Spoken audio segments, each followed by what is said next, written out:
प्रणाम ब्राह्मण देव। आयुष्मान भव। आप कौन है ब्राह्मण देव? मेरा नाम विजय पंडित है। और आपका परिचय? मैं पांडव कुल भीम का पौत्र बर्बरीक हूँ। मेरे गुरु द्वारकाधीश श्री कृष्ण ने सूर्योदय नाम दिया है। इस घने जंगल में किस कार्य हेतु आपका आना हुआ? अपने नगर के लोगों के भविष्य के लिए। लोगों का भविष्य? हाँ, हमारे नगर पर इस समय दैत्यों का आतंक फैला हुआ है। वहां नरबली प्रतिदिन होती है। बच्चे, बूढ़े, स्त्री, पुरुष कोई भी सुरक्षित नहीं है। अर्थात? मैं इस सिद्ध क्षेत्र में मां भगवती की साधना करने के लिए आया हूं। मां से सिद्धि प्राप्त करके उस सिद्धि के बल पर मैं अपने क्षेत्र से, अपने नगर से उन दैत्यों के आतंक को समाप्त कर दूंगा। मैं भी इस सिद्ध क्षेत्र में साधना के लिए आया हूँ। यदि मैं आपके किसी काम आ सका तो मैं अपने आप को धन्य समझूंगा। धन्यवाद सुहृदय, मैं निश्चिंत हुआ। मैं आज से अपनी तपस्या आरंभ कर दूंगा। ओम ह्रीं क्लीं चामुंडाय विच्चय नमः। ओम ह्रीं क्लीं चामुंडाय विच्चय नमः। ओम ह्रीं क्लीं चामुंडाय विच्चय नमः। ओम ह्रीं क्लीं चामुंडाय विच्चय नमः। ओम ह्रीं क्लीं चामुंडाय विच्चय नमः। ओम ह्रीं क्लीं चामुंडाय विच्चय नमः। ओम ह्रीं क्लीं चामुंडाय। आज इस ब्राह्मण की साधना का अंतिम दिन है। धीरे धीरे हमारी शक्तियां क्षीण होती जा रही हैं। यदि इसे वो दिव्य शक्तियां प्राप्त हो गईं, तो हमारे सारे दैत्य मारे जाएंगे। मैं ऐसा कदापि नहीं होने दूंगा।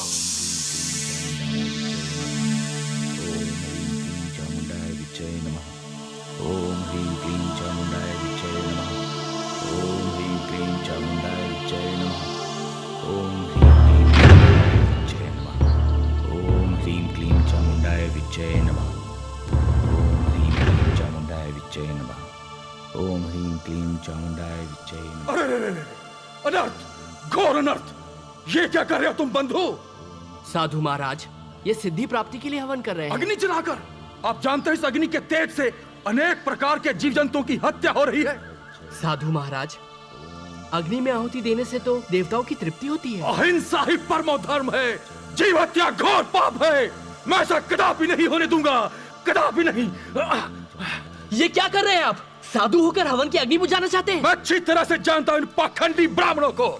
मैं ऐसा कदापि नहीं होने दूंगा, कदापि नहीं। हट जाओ।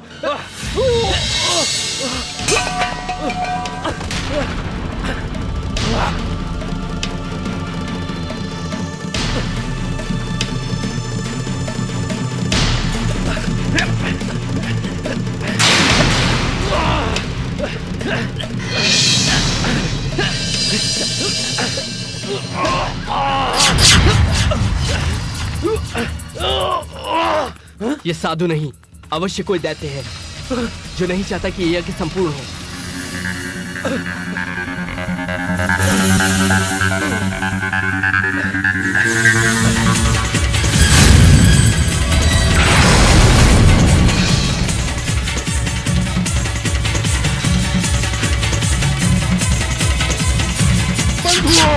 शत्रु हमारा पीछा कर रहा है, बच के जाने न पाए।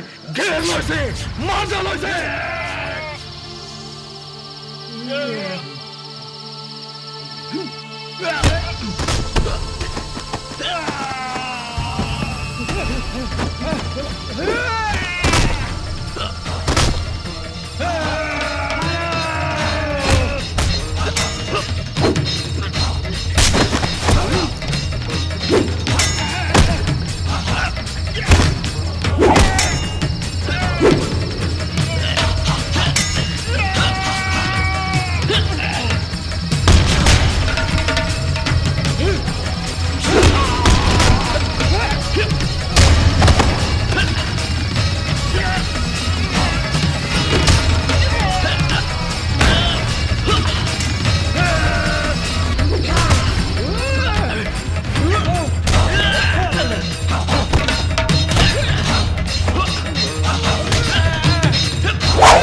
दैत्यों ने?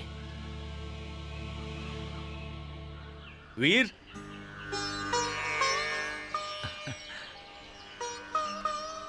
मैं और मेरे नगर निवासी तुम्हारा उपकार जीवन भर नहीं भूलेंगे।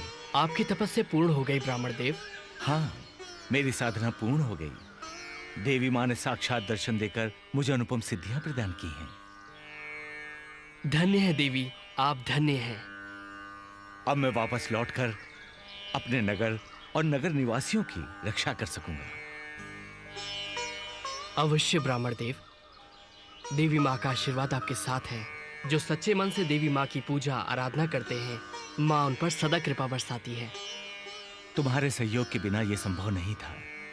तुम मेरे लिए भगवान बनकर आए हो। लो, ये यज्ञ भस्म स्वीकार करो। समय आने पर यह तुम्हारे काम आएगी। ब्राह्मण देव, मैंने कुछ पाने के प्रयोजन से आपकी सहायता नहीं की थी। इसे आप अपने पास रख लीजिए। आपको प्रसन्न पाकर मैं भी प्रसन्न हूँ। तुम्हारे उपकार का मैं सदैव ऋणी रहूंगा। ब्राह्मण देव, निष्काम भाव से किसी पर उपकार करना ही साधुता है। जो किसी वस्तु की इच्छा रखकर उपकार करे, ऐसी साधुता में क्या रखा है? तुम धन्य हो बर्बरीक। एक ब्राह्मण का आशीर्वाद है। तुम सदा दुर्बलों का सहारा बनो। पुत्र बर्बरीक, प्रणाम माते। पुत्र, इस भस्म को स्वीकार कर लो पुत्र। यदि यह भस्म किसी दुष्ट प्राणी के हाथ लग जाएगी तो अनर्थ हो जाएगा। वो इसका प्रयोग अपनी स्वार्थ पूर्ति के लिए कर सकता है। तुम इसका दुरुपयोग नहीं करोगे। जैसी आपकी आज्ञा माते। कल्याण हो पुत्र। पुत्र, जो सिद्धियां हमने तुम्हें प्रदान की है, केवल वो ही पर्याप्त नहीं है। अभी तुम्हें शक्ति प्राप्त करना शेष है। मेरे लिए क्या आज्ञा है माते? भगवान शिव की आराधना करो पुत्र। वही तुम्हें शक्ति प्रदान करेंगे। हमारा आशीर्वाद सदैव तुम्हारे साथ है।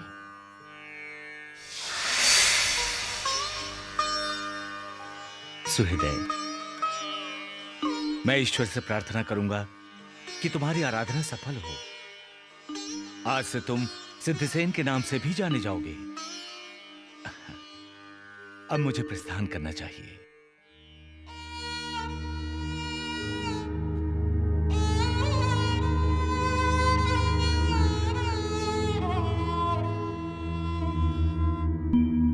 भीम जी भ्राताश्री। पांचाली तो अब सचमुच थक चुकी है और मेरे अनुज भी।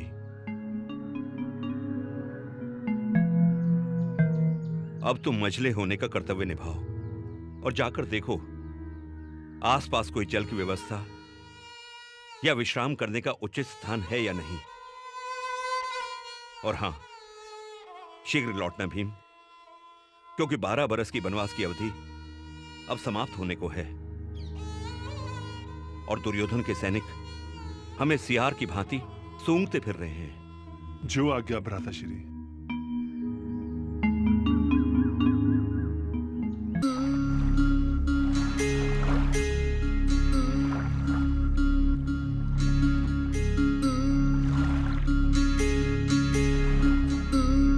ये क्या कर रहे हो?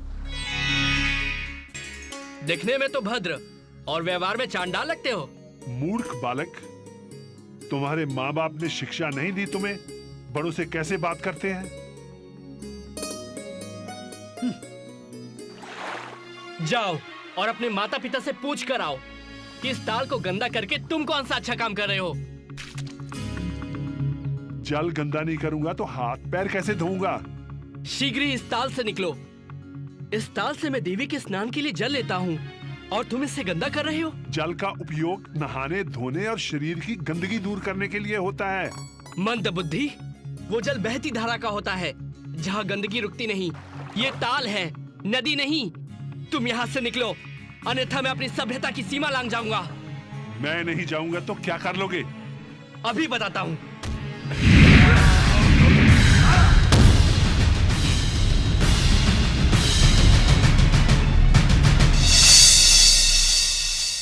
मैं बच्चों पे हाथ नहीं उठाता, किंतु तुमने सारी सीमा तोड़ दी। तुम्हें तो सभ्यता सिखानी ही पड़ेगी।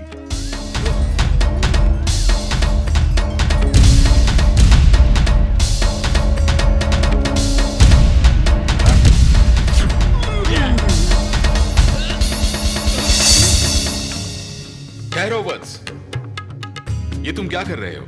प्रभु, इसने पूजा का जल अपवित्र किया है, मैं इसे दंड दूंगा।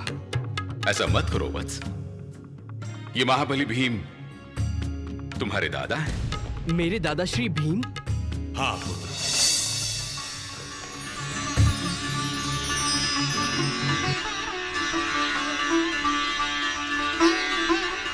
मुझे क्षमा कीजिए दादाश्री, मुझे क्षमा कीजिए। तुम मेरे पौत्र हो, मेरे घटोत्कच के पुत्र।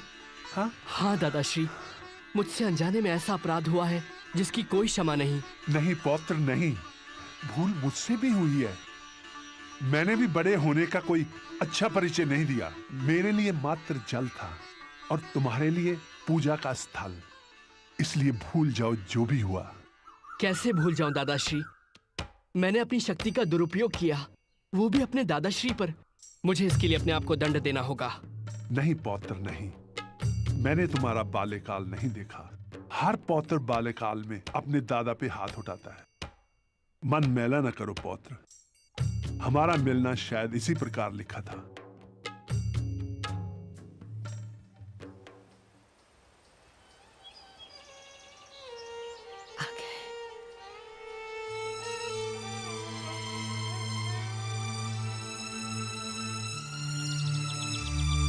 प्रिय भीम, तुमने आने में बहुत विलंब कर दिया। और ये भ्राताश्री, ये बर्बरीक है, मौरवी और घटोत्कच का पुत्र।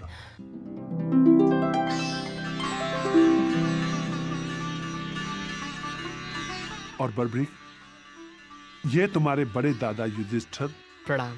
दादा अर्जुन, प्रणाम। नकुल सहदेव और तुम्हारी दादी द्रौपदी। प्रणाम दादीश्री। आयुष्मान भव।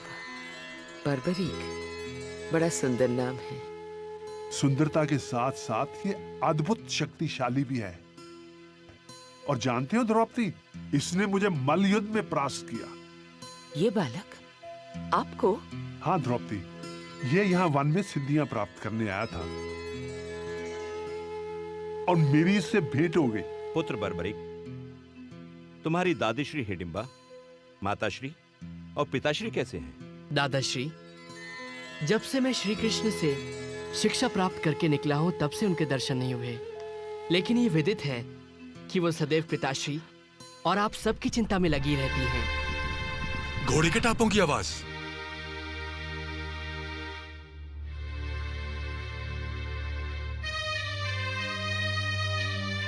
भ्राताश्री, लगता है दुर्योधन के सैनिक हमें ढूंढते हुए यहां तक आ पहुंचे हैं। हमारा वनवास तो समाप्त हो चुका है, अब हमारा अज्ञातवास शुरू हो रहा है।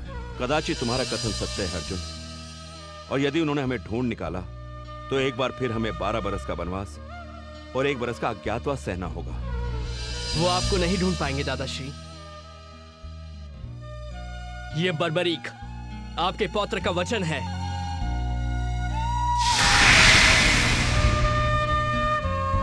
दीन दुखी और निर्धन ने है जब जब इसको पुकारा। श्याम जी आ गए हैं, श्याम जी आ गए हैं।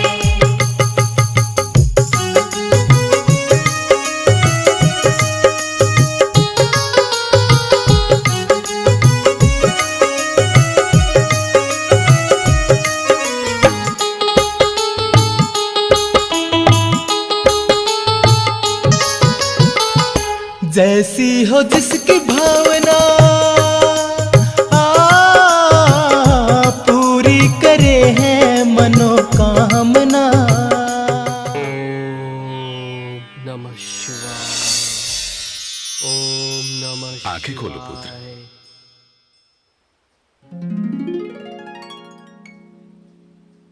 प्रणाम प्रभु। कल्याण हो। हम तुम्हारी आराधना से अति प्रसन्न हैं पुत्र। कहो, क्या वर मांगना चाहते हो? प्रभु, प्रथम इच्छा थी कि आपके दर्शन हो, वो अब पूर्ण हुई। और दूसरी? मैं ऐसी शक्ति चाहता हूँ प्रभु जिससे मैं दुर्बल और निसहाय लोगों की रक्षा कर सकूं।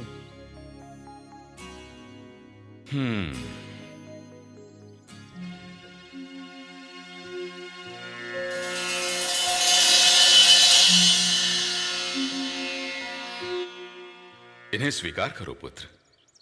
ये बाण बहुत अचूक बाण है।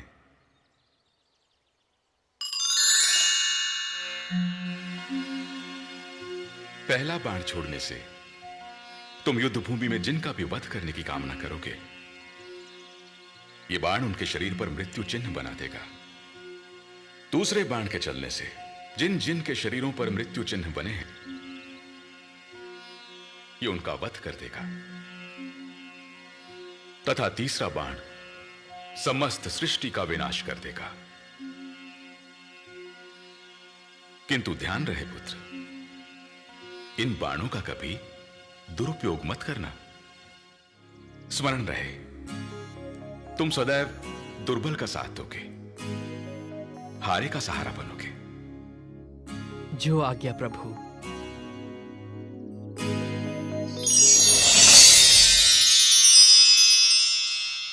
बर्बरिक को प्रलय वाली शक्ति मिल गई। इन 3 बाणों की सहायता से वो विश्व भर की सेना को अकेले समाप्त कर सकता था। पांडव द्रौपदी के साथ अपना 1 वर्ष का अज्ञातवास पूरा करने महाराज विराट की राजधानी पहुंच गए। द्रौपदी शैलेंद्री बन गई और उसे महारानी सुदेशना ने अपनी सेवा में रख लिया। युधिष्ठिर विराट नरेश के विशेष सेवक हो गए। भीम रसोइया बन गए। अर्जुन ने विराट पुत्री उत्तरा को नृत्य की शिक्षा दी। नकुल अश्वशाला की देखभाल करने लगे और सहदेव ने चरवाहे का कार्य किया। अज्ञातवास समाप्त होते ही पांडवों का दूत बनकर श्री कृष्ण कौरवों के पास गए, परंतु दुर्योधन ने उनकी बात नहीं मानी। युद्ध होगा बड़े भैया, अवश्य होगा। युद्ध को टालने का मेरा अंतिम प्रयास, मेरा शांति प्रस्ताव विफल हो गया। मामा शकुनी के द्यूत के पासे अब जुए की बिसात से निकलकर नरसंहार का नृत्य कर रहे हैं। हस्तिनापुर नरेश धृतराष्ट्र ने नेत्रहीनता को अपना रक्षा कवच बना लिया है और पुत्र मोह के कारण वो अपना राजधर्म भूल चुके हैं। मैंने आप पांडवों के लिए केवल 5 गांव मांगे थे, किंतु दुर्योधन ने कहा कि 5 गांव तो क्या, वो सुई की नोक के बराबर भूमि भी नहीं देगा।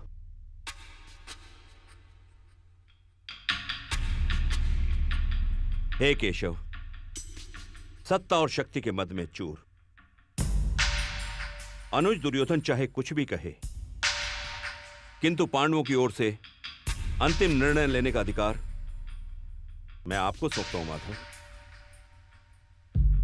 प्रश्न अब केवल न्याय संगत अधिकार का नहीं है महाराज, अब प्रश्न है धर्म का। और मैं तो सदैव धर्म के हित की बात करूंगा और यही कहूंगा कि हे सर्वश्रेष्ठ धनुर्धर, उठाओ अपना गांडीव। हे गदाधारी भीम, उठाइए अपनी गदा। हे धर्मराज युधिष्ठिर, उठाइए धर्म की ध्वजा। जब जब राजनीति करने वाले लोग असंवेदनशील होंगे, तब तब शस्त्र उठेगा। यह युद्ध होगा सत्य और असत्य का, न्याय और अन्याय का, धर्म और अधर्म का। इसलिए यह धर्म युद्ध है, जिसके लिए धर्म क्षेत्र कुरुक्षेत्र चुना गया है। अर्थात ये युद्ध तो होगा ना वासुदेव? निस्संदेह पांचाली। हे मधुसूदन, अंतिम सांस लेती मेरी प्रतिशोध की ज्वाला को आपने पुनर्जीवित किया है। हे नरश्रेष्ठ, ये आपका वचन है, आश्वासन मात्र नहीं।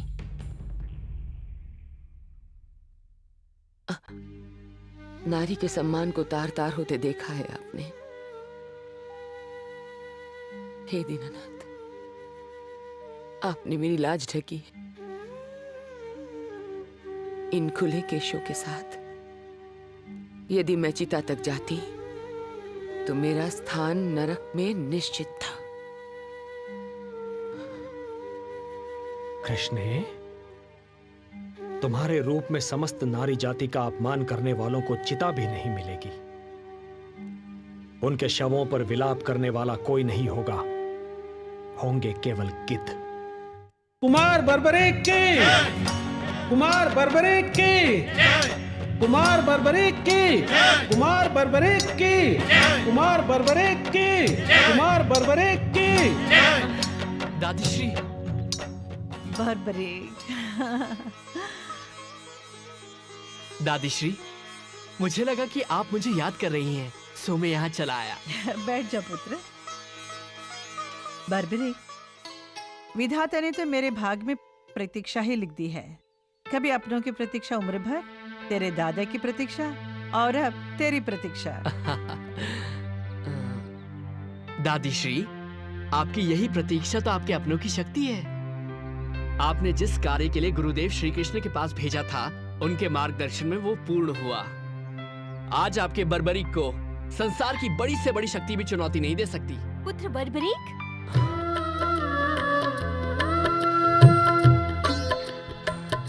प्रणाम माते। आयुष्मान भव पुत्र। क्या तुम्हें मेरी सुध कभी नहीं आई? मैं दिन रात तुम्हारी ही चिंता में थी। आप मेरी जननी हैं। ऐसा हो सकता है कि मैं अपनी जननी को भूल जाऊं? आप, दादी तथा पिताश्री सब मेरे हृदय में बसे हुए हैं। पुत्र, जिस कार्य हेतु वासुदेव ने तुम्हें गुप्त क्षेत्र भेजा था, वो पूर्ण हुआ? हाँ माते, गुरुदेव के आशीर्वाद से देवी ने प्रकट होकर मुझे सिद्धियां प्रदान की। धन्य है माता।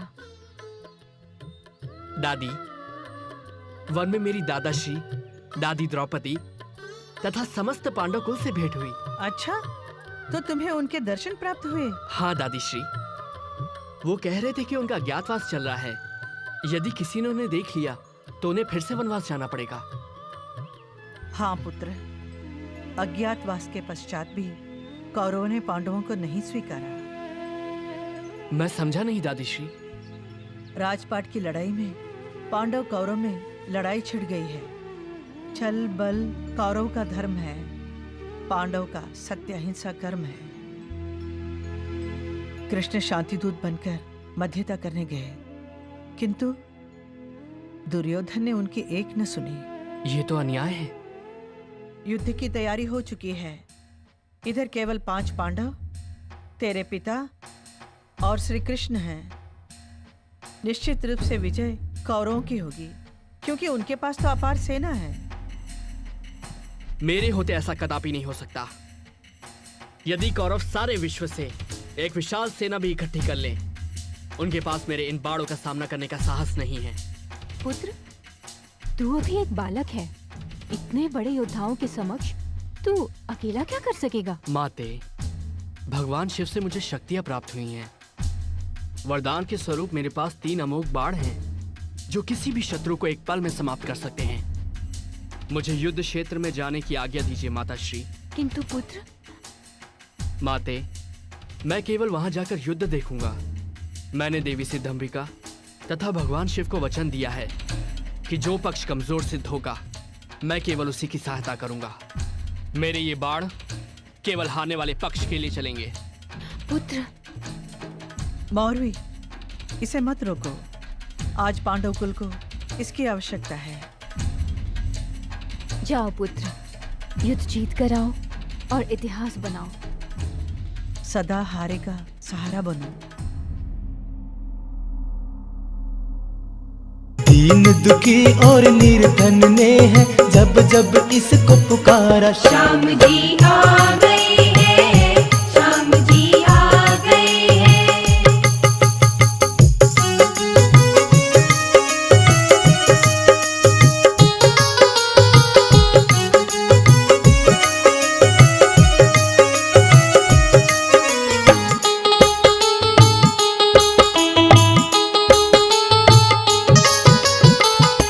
जैसी हो जिसकी भावना।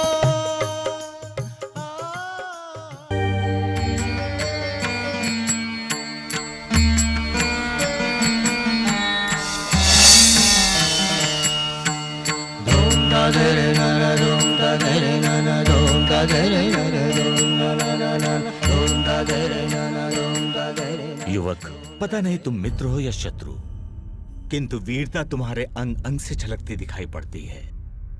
तुम यहाँ किस पक्ष को अपना समर्थन देने आए हो? मैंने कोई निर्णय नहीं लिया है। इस समय तो मैं युद्ध को निकट से देखने की अनुमति लेने आया हूँ। वो तो तुम्हें सरलता से प्राप्त हो जाएगी युवक। ये धर्म युद्ध है। कोई भी योद्धा बिना दबाव के किसी भी पक्ष को अपना समर्थन दे सकता है। विचार करने की बात तो मात्र ये है कि कौन सा पक्ष धर्म, कौन सा अधर्म की ओर है। सुना है इस युद्ध में इतने महारथी इकट्ठा हो रहे हैं जो पहले कभी नहीं हुए। सत्य है युवक, केवल ये बताओ कि तुम अपना समर्थन किस पक्ष को दोगे? मैं तो सदैव निर्बल के पक्ष में हूँ। मैं पराजित का मित्र हूँ। ये दैव्य गुण है, मानवीय नहीं। तुम्हारी सेना कहाँ है युवक? मैं स्वयं एक सेना हूँ। मैं अकेला ही युद्ध करके किसी भी सेना को परास्त कर सकता हूँ। तुम्हारा व्यक्तित्व विचित्र है युवक। सत्य तो प्रदर्शन के पश्चात ही सिद्ध होता है। मैं द्रुपद पुत्र धृष्टद्युम्न, पांडव सेना का प्रधान सेनापति, तुम्हें अपने क्षेत्र से युद्ध देखने का निमंत्रण देता हूँ। धन्यवाद। मुझे पांडव पक्ष से यही अपेक्षा थी।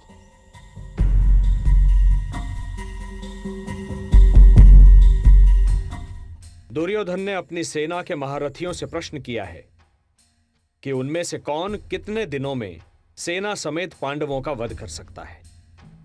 पितामह भीष्म और कृपाचार्य ने 1 मास, द्रोणाचार्य ने 15 दिन, अश्वत्थामा ने 10 दिन तथा कर्ण ने 6 दिनों में युद्ध की समाप्ति की घोषणा की है। केशव, आपका तात्पर्य क्या है? यही प्रश्न मैं आप सबसे करना चाहता हूं कि आप में से कौन कितने दिनों में समस्त कौरव सेना को नष्ट कर सकता है।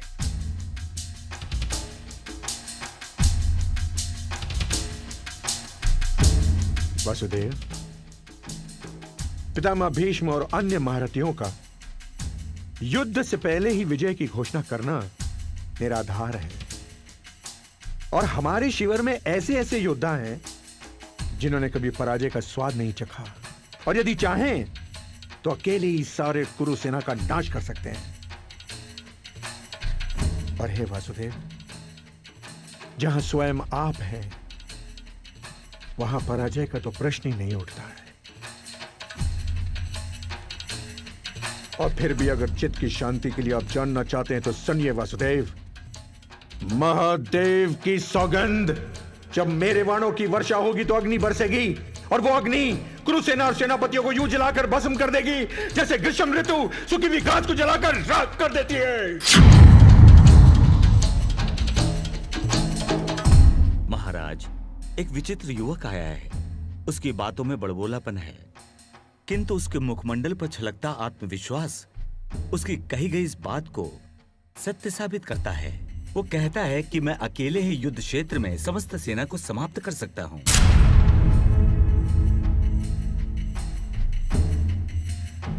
ये तो किसी पागल का प्रलाप लगता है। नहीं पार्थ, युवक है, युद्ध की बात करता है। चलकर देख तो लो उसे।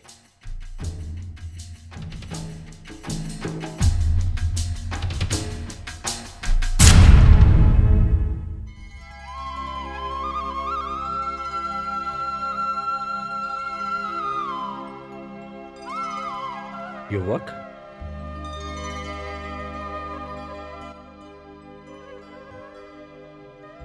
गुरुदेव, आप? सुहृदय। प्रणाम प्रभु। आयुष्मान भव। पुत्र, ये तुम्हारे दादा श्री अर्जुन हैं। हाँ, गुप्त क्षेत्र में हम अल्प समय के लिए मिले थे। प्रणाम दादाश्री। विजयी भव पौत्र। गुरुदेव, मुझे युद्ध की सूचना मिली और मैं चला आया। हाँ वत्स, युद्ध की घोषणा हो चुकी है। अब हमें अपने पक्ष की शक्ति का विस्तार करना होगा। गुरुदेव, अब आपको चिंता करने की क्या आवश्यकता है? आपका शिष्य सिद्ध क्षेत्र से सिद्धियां प्राप्त करके लौटा है। मैं अकेला ही समस्त कौरव सेना को समाप्त कर सकता हूं।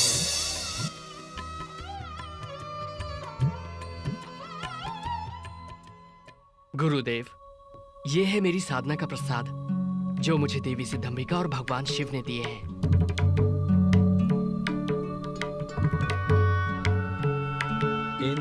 बाणों की विशेषता क्या है पुत्र? पहला बाण जब चलेगा तो जिन लोगों के वध की मैं कामना करूंगा ये उन पर मृत्यु चिन्ह बना देगा। पौत्र, ये कुछ अतिशयोक्ति नहीं लगती?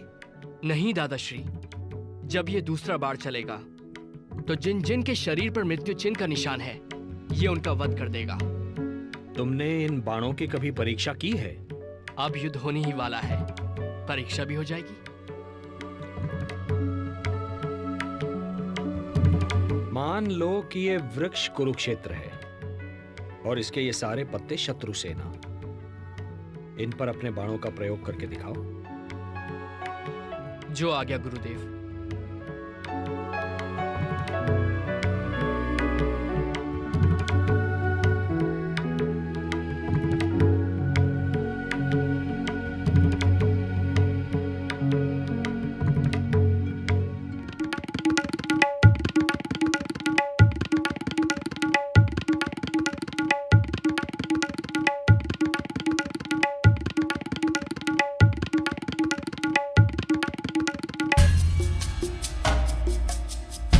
इस वृक्ष के सारे पत्ते मेरे लक्ष्य पर हैं गुरुदेव।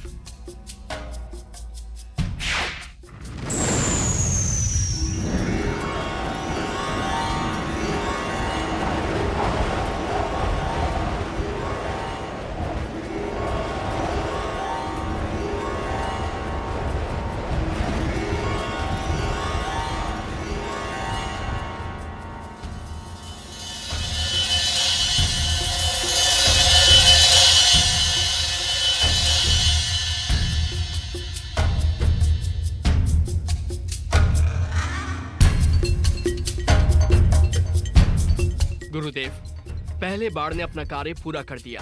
पुत्र, तुम्हें विश्वास है कि सारे पत्तों पर चिन्ह लग गए हैं? हाँ गुरुदेव।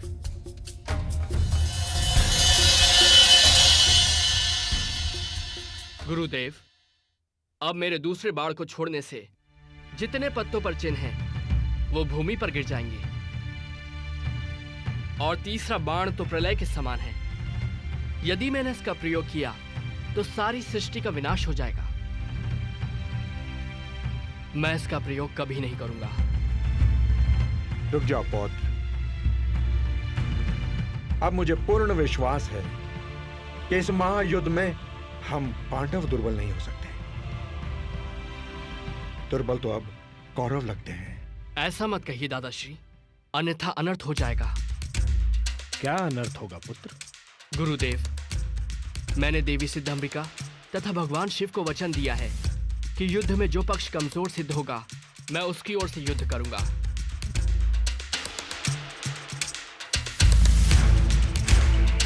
तो इसका अर्थ यह हुआ पौत्र कि बीच युद्ध में भी आप हमारे शत्रु का पक्ष ले सकते हो? हाँ दादाश्री, यदि युद्ध में कौरव पक्ष कमजोर सिद्ध हुआ तो देवी को दिए वचन के अनुसार मुझे उनकी ओर से ही युद्ध करना पड़ेगा।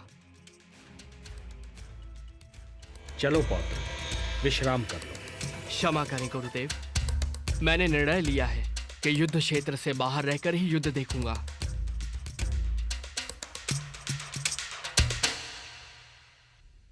चलो पार्थ।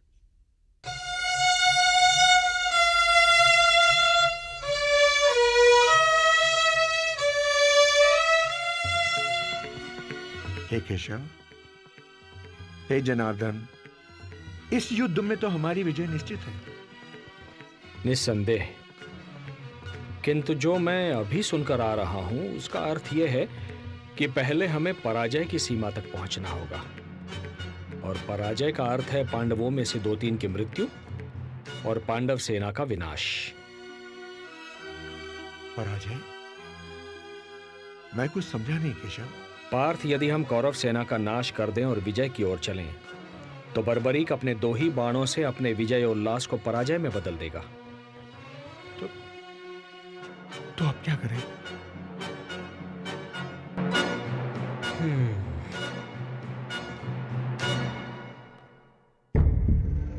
तुम ही बताओ मित्र, क्या सचमुच बर्बरी के बाण चमत्कारी होंगे? अवश्य मित्र, यदि वो बाण महादेव ने स्वयं बर्बरीक को दिए हैं तो निश्चित ही वो चमत्कारी होंगे।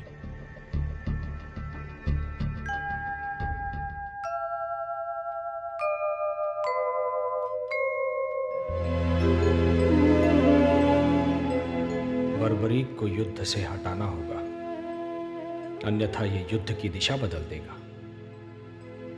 यह धर्म युद्ध है। धर्म को बचाने हेतु अब यही एक विकल्प शेष है।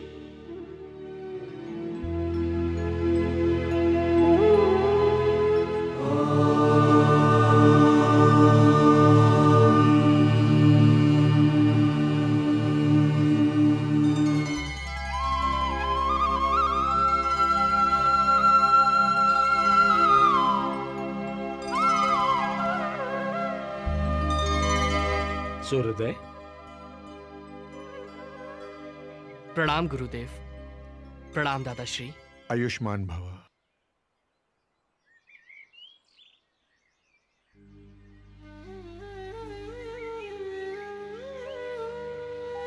प्रभु, आप शांत क्यों हैं? क्या चिंता है आपको? पुत्र कल से युद्ध शुरू हो जाएगा। देखें, निर्णय की ओर जाता है। मेरे होते आपको चिंता करने की कोई आवश्यकता नहीं है। यदि कौरवों के पक्ष में युद्ध जाता देखा तो मात्र 2 क्षण में ही मैं सारे योद्धाओं को समाप्त कर दूंगा। मैं तुम्हारी शक्ति से परिचित हूं पुत्र, और यह भी जानता हूं कि तुम्हारी हम में अनन्य भक्ति है। किंतु क्या प्रभु? पुत्र, आज शुक्ल फाल्गुन द्वादशी है। आज की महिमा दुगनी हो जाती है। किंतु मुझे बताइए प्रभु, मैं आपके दिए हर आदेश का पालन करूंगा। वत्स सूर्योदय, युद्ध से पूर्व चंडी एक बलि चाहती है, और बलि उसी की चढ़ाई जाएगी जो अतुलित बलशाली होगा। इसमें चिंता किस बात की है प्रभु? चिंता इस बात की है वत्स कि इस पृथ्वी पर 3 ही ऐसे वीर हैं जिनकी बलि स्वीकार होगी। मैं, तुम या अर्जुन। नारायण नारायण। केशव,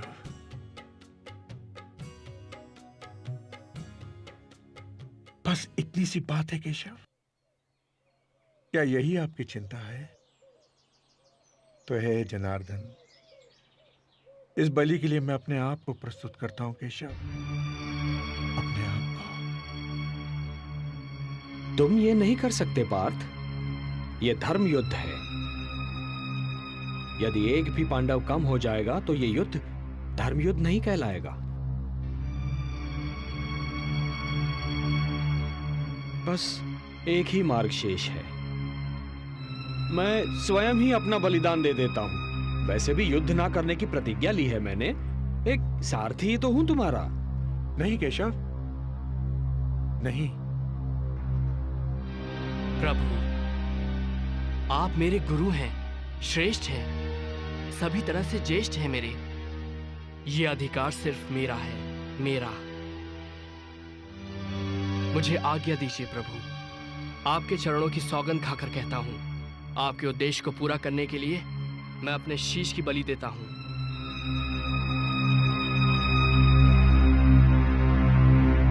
प्रभु, ये कार्य करने से मेरे वंश की कीर्ति बढ़ेगी। ये सौभाग्य मैं अपने हाथों से नहीं जाने दूंगा प्रभु।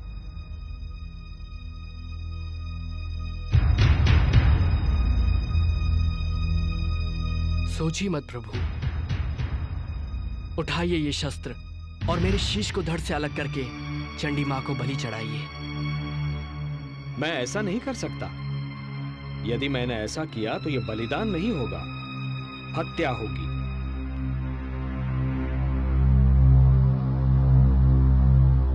जब मैं स्वेच्छा से ये शीश आपको सौंप रहा हूं तो ये हत्या नहीं कहलाएगी।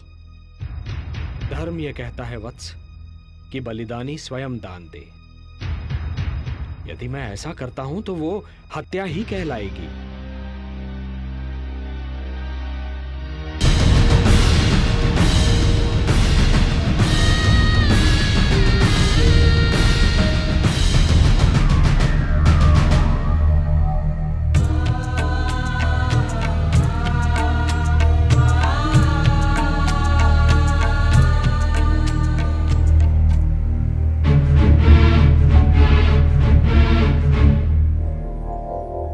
नारायण नारायण। पुत्र घटोत्कच, अब युद्ध का कोई विकल्प नहीं। धर्मराज, घटोत्कच पुत्र बर्बरीक ने श्री कृष्ण के कहने पे अपना शीश दान कर दिया।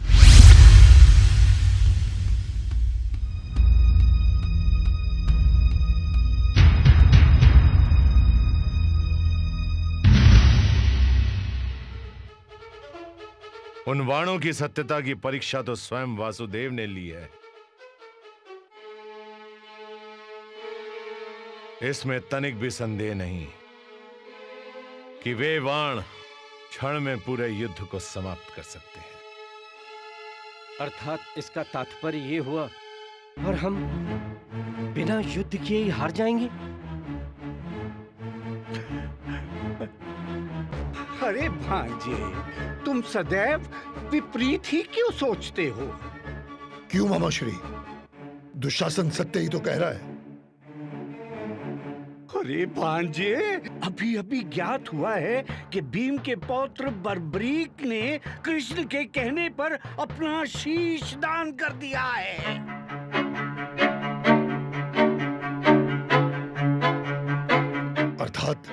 अर्थात भांजो, बर्बरीक की मृत्यु हो चुकी है।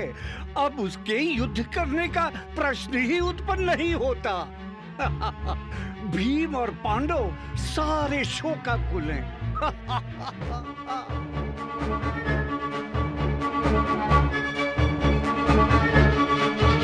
अवश्य इसमें भी कृष्ण का कोई उद्देश्य होगा।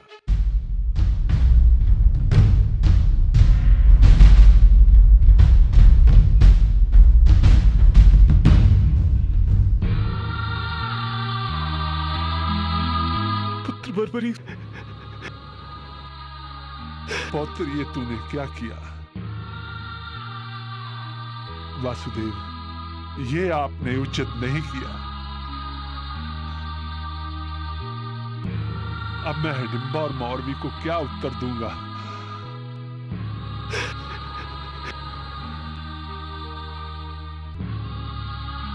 हे ईश्वर,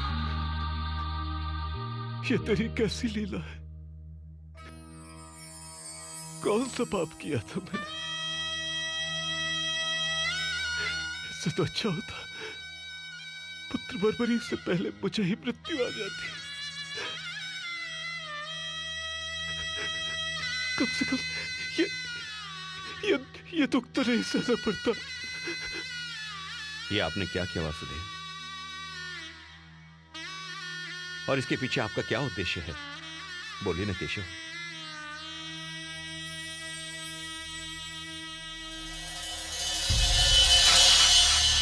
वत्स,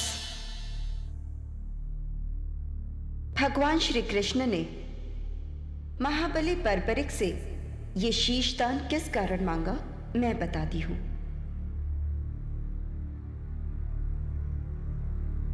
ब्रह्मदेव द्वारा घमंड करने पर इन्हें ये श्राप दिया गया कि अगले जन्म में जब पृथ्वी पर धर्म की रक्षा के लिए युद्ध होगा, तब श्री कृष्ण के द्वारा इन्हें मोक्ष प्राप्त होगा और वे ही इनकी मृत्यु का कारण बनेंगे। इसलिए इसमें श्री कृष्ण का कोई दोष नहीं। आपको श्री कृष्ण पर कोई दोष नहीं लगाना चाहिए।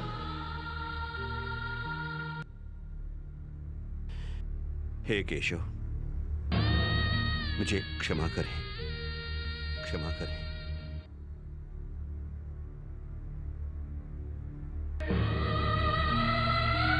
हे देवी, ये एक भक्त का शीश है।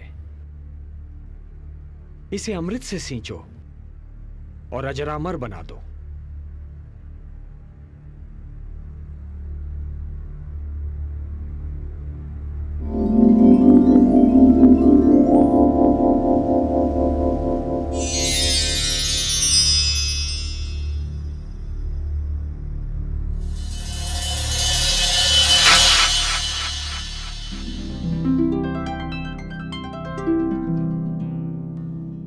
प्रणाम प्रभु।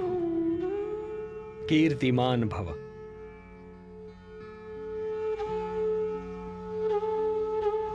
पुत्र बर्बरीक, तुम्हारे त्याग, साधना और तुम्हारे इस महान शीशदान ने तुम्हें नर से नरश्रेष्ठ बना दिया है। तुम जैसा महात्मा केवल सृष्टि के कल्याण के लिए आता है। आज मैं तुम्हें अपना वो नाम देता हूं जो माता यशोदा ने स्वयं मुझे दिया था, श्याम।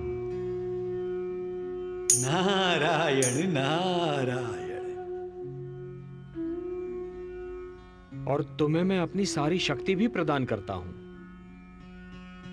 कलयुग में तुम्हें लोग श्याम के नाम से पुकारेंगे। जय श्री श्याम। जय श्री श्याम। जय श्री श्याम। जय श्री श्याम। वत्स, अपनी इच्छा मुझे बताओ। हे नारायण, हे श्याम, मेरी 2 इच्छाएं हैं। प्रथम इच्छा, मेरी देह को आपके हाथ से अग्नि मिले, और मेरी दूसरी इच्छा, मैं महाभारत का युद्ध देखने आया था, मैं वो देखना चाहता हूं। तुम्हारी दोनों इच्छाएं पूर्ण होंगी वत्स। तुम्हारे इस शीश का कभी अंत नहीं होगा।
कुरुक्षेत्र के युद्ध में पांडवों की जीत हुई और कौरवों की हार। चारों ओर से पांडवों की जय जयकार सुनाई दे रही थी। पांचों पांडव इस युद्ध का श्रेय स्वयं ही ले रहे थे। मैंने धर्म की मर्यादा का पालन करते हुए युद्ध का संचालन किया और इसीलिए हमें विजयश्री का प्रसाद मिला। बड़े भैया, इस युद्ध के सबसे बड़े खलनायक दुर्योधन का वध यदि मैं न करता तो ये युद्ध कभी जीता नहीं जा सकता था।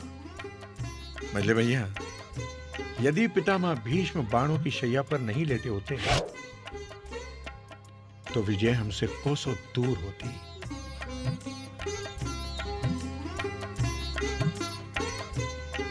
किस बात पर इतना विवाद चल रहा है? कृष्ण, तुम ही बताओ कि इस युद्ध में विजयश्री का मुकुट किसके शीश पे रखना चाहिए? ये तो बड़ा विकट प्रश्न है भीम भैया। इसका उत्तर मैं कैसे दे सकता हूं? मैं तो केवल पार्थ का सारथी था। हाँ, लेकिन एक महान योद्धा है जिसने ये सारा युद्ध देखा है। उस महादानी, उस शीशदानी से अवश्य पूछ सकते हैं। चले? चलिए।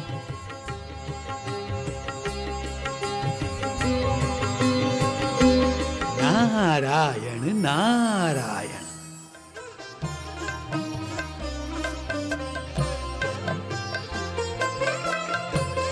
प्रणाम प्रभु।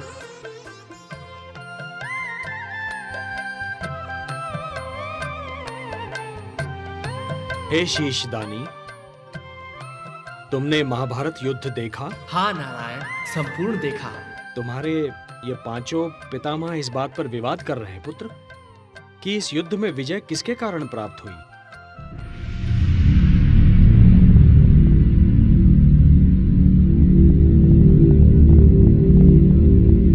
सोच समझकर उत्तर देना पौत्र।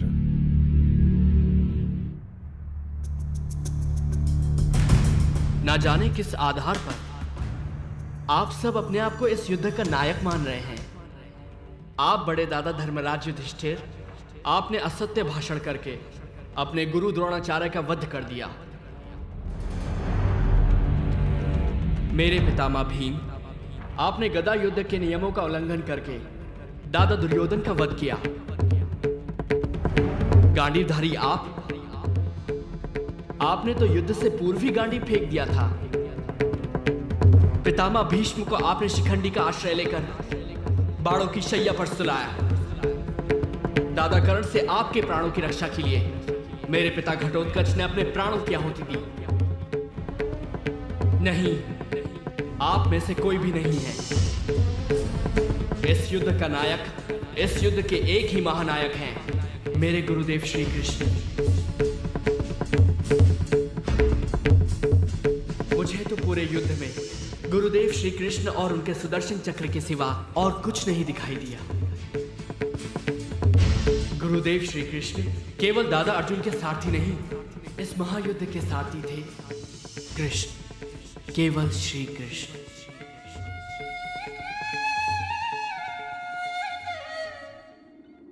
हे वासुदेव, हे केशव, हमें क्षमा कीजिए। अहंकार विवेक का शत्रु होता है। हे केशव, युद्ध में यदि आप हमारे साथ ना होते तो कदापि हमें विजय प्राप्त ना होती। हे शीशदानी, इस युद्ध ने अन्यायी कौरवों को दंड दिया, पांडवों को हस्तिनापुर का राज्य दिया, मानवता को शांति दी। किंतु इस युद्ध ने तुम्हें क्या दिया पुत्र? हे नारायण, ये आप भली भांति जानते हैं, मुझे अपने कर्म का कोई पुरस्कार नहीं चाहिए। हे निष्काम कर्मयोगी, तुम्हारे कर्म का पुरस्कार तो मैं तुम्हें दूंगा। कलयुग में तुम मेरे ही नाम से जाने जाओगे और मेरी सारी शक्तियां तुम में निहित होंगी।